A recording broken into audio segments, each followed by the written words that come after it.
Мына біз басамыз, хаританы бақамыз, енді ашаға түшсен, сен көресің насыл мында несілер бар, мисал Кибирджами. Кибирджамinin басасын, оларының галерея içinde фотоларыны заманауи ве архив фотоларыны бақмақ мүмкін. Аудиоға басып, оның тарихını білмек мүмкін. Ақмечет шеірінің баш жамисыдыр. Çoğsu tarihçilerinin fikrine göre şehirnin adı Диварлары ақолған жаминен бағлыдыр. Знакомьтесь, это Йолдаш, первый аудиогид на крымско-татарском языке по интересным и значимым объектам Крыма. Крым ақында, Крым тарихы ақында аудиоклавузны тақдим еттік бүгін. Анда онда не сеферлер бар, мына бұл шерлер бойлап Крым тарихыны аңламақ мүмкін, білмек мүмкін.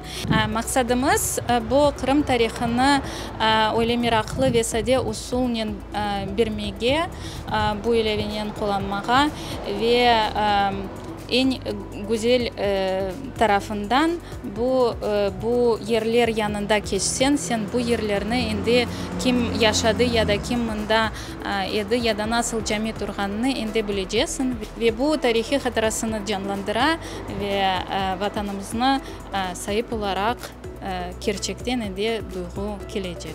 Аудиогид «Йолдаш» презентовали в Ахмеджите в минувшие выходные. Над ресурсом работала целая команда. В приложении доступны 10 маршрутов по разным городам Крыма, в которых представлены 77 объектов.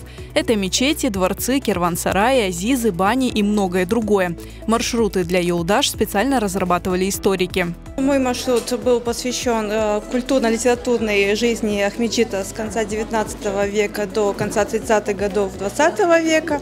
Маршрут нацелен на то, чтобы, гуляя улицами города, познакомиться с местами, которые запомнили наших деятелей и были освещены в их литературных произведениях. Например, Чингис Дахчи в его романах упоминается даже несколько пунктов Симферополя. Аудиоэкскурсии в «Йолдаш» звучат голосами известных крымско-татарских артистов Сейтаблы Меметова и Фатмы Асан.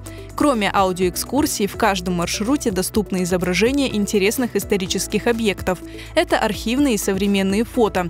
Разрушенные и не сохранившиеся до наших дней объекты авторы приложения специально визуализировали.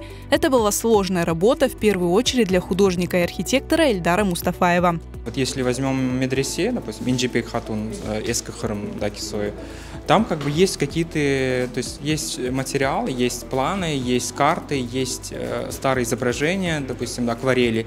И на основе этого, а также используя, допустим, турецкие аналогии, можно как-то воссоздать картинку, просто поднять объемы для начала, а потом уже как бы детализировать.